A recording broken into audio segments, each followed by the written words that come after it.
Welcome to today's explainer. Look, we're treating you like a future CEO right now, because we're about to decode the literal financial blueprint behind the world's absolute biggest digital creators. If you've ever found yourself wondering how uploading a few videos transforms into running a multi-million or even billion-dollar empire, you are exactly where you need to be.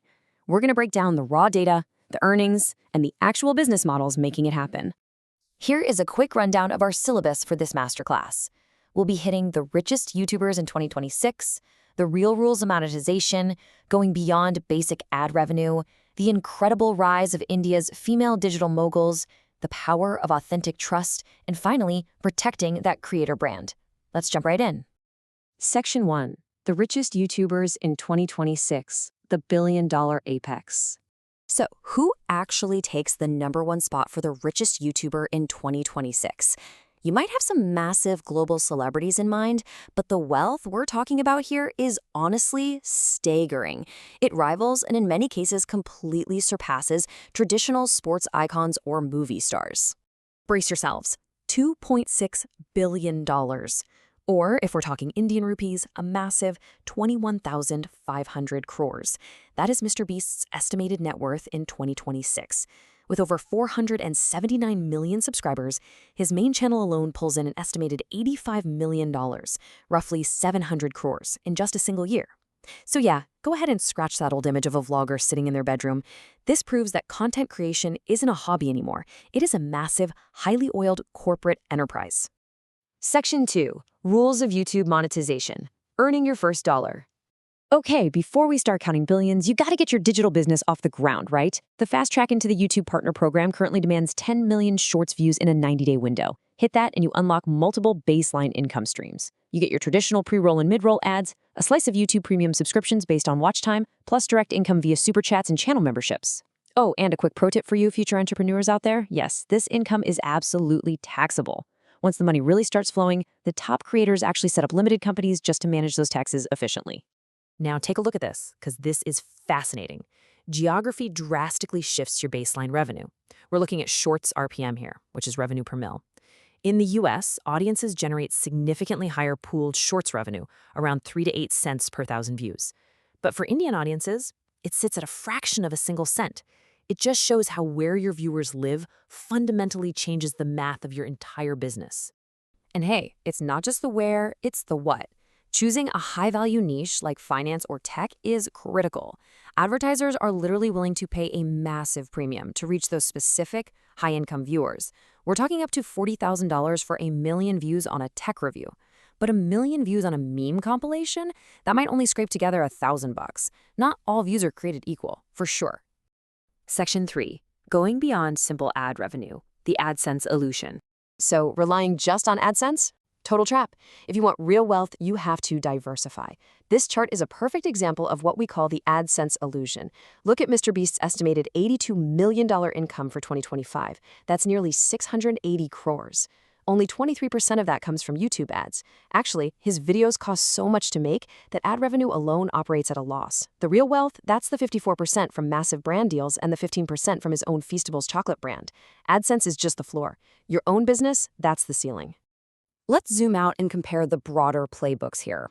While global megastars like Mr. Beast or Logan Paul pivot hard into owning massive consumer product brands and private equity, domestic creators over in India are leveraging a slightly different strategy right now. They're leaning heavily on evergreen AdSense, highly targeted brand sponsorships, and jumping straight into traditional media, like Bollywood. Section 4.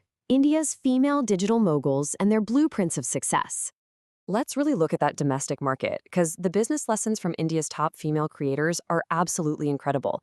Looking at this list, from Nisha Madluka's 43 crores to Anisha Dixit's 20 crores, you're seeing self-made entrepreneurs who took everyday relatability and turned it into absolute gold, each using completely different monetization strategies to reach the top. Take Nisha Madluka, for instance. She started at 52. She is living proof that you don't need a massive production team or crazy flashy edits to build sustainable, long-term wealth. By consistently delivering highly trusted, evergreen Karga Khana, home-cooked recipes, she pulls in millions of views every single month, letting passive AdSense revenue build a low-overhead absolute fortress of a business. On the flip side, look at Komal Pandey. She's built an incredible 30 crore net worth, but she did it through premium brand collaborations. She isn't just reviewing clothes. She effectively turned her cinematic, highly produced fashion reels into a luxury brand itself. High-end labels pay huge premiums just to be associated with her specific artistic aesthetic. You also have to grow beyond what the algorithm dictates. Creators like Kusha Kapila and Prajakta Koli completely shattered that ceiling by crossing over into mainstream entertainment. They're charging acting fees for major Bollywood films like Sukhi and hit Netflix shows like Mismatched.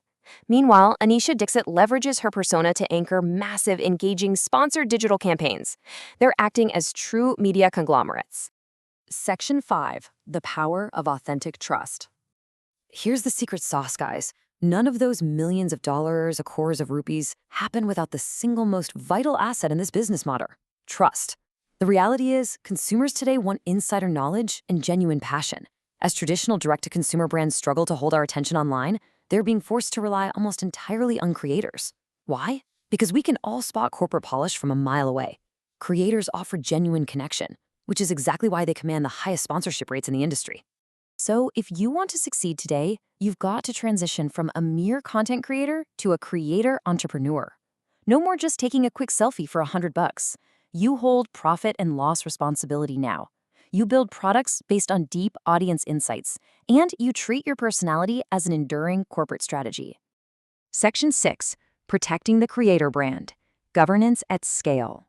Okay, with all this scale comes a lot of operational risk. And managing that risk is exactly what separates a fleeting viral star from a lasting institution. Creator brands are powerful, but fragile.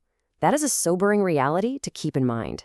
As a digital entrepreneur, your personal brand is completely inseparable from your product. One bad tweet, one unethical choice, or a sketchy sponsor can trigger a crisis that brings a whole 40 crore empire crashing down overnight. So how do we safeguard it? Let's look at this final operational playbook. To survive at scale, you absolutely have to professionalize. This means ironclad legal contracts, continuous reputation monitoring, strict ethical transparency, and shared accountability with your brand partners. Simply put, you have to build the corporate infrastructure to protect the art.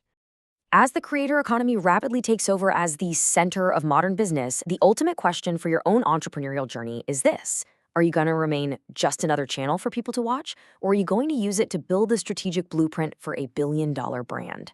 The roadmap is right here in front of you. Now it's up to you to go build it. Thank you so much for joining me on this explainer, and I'll see you in the next one.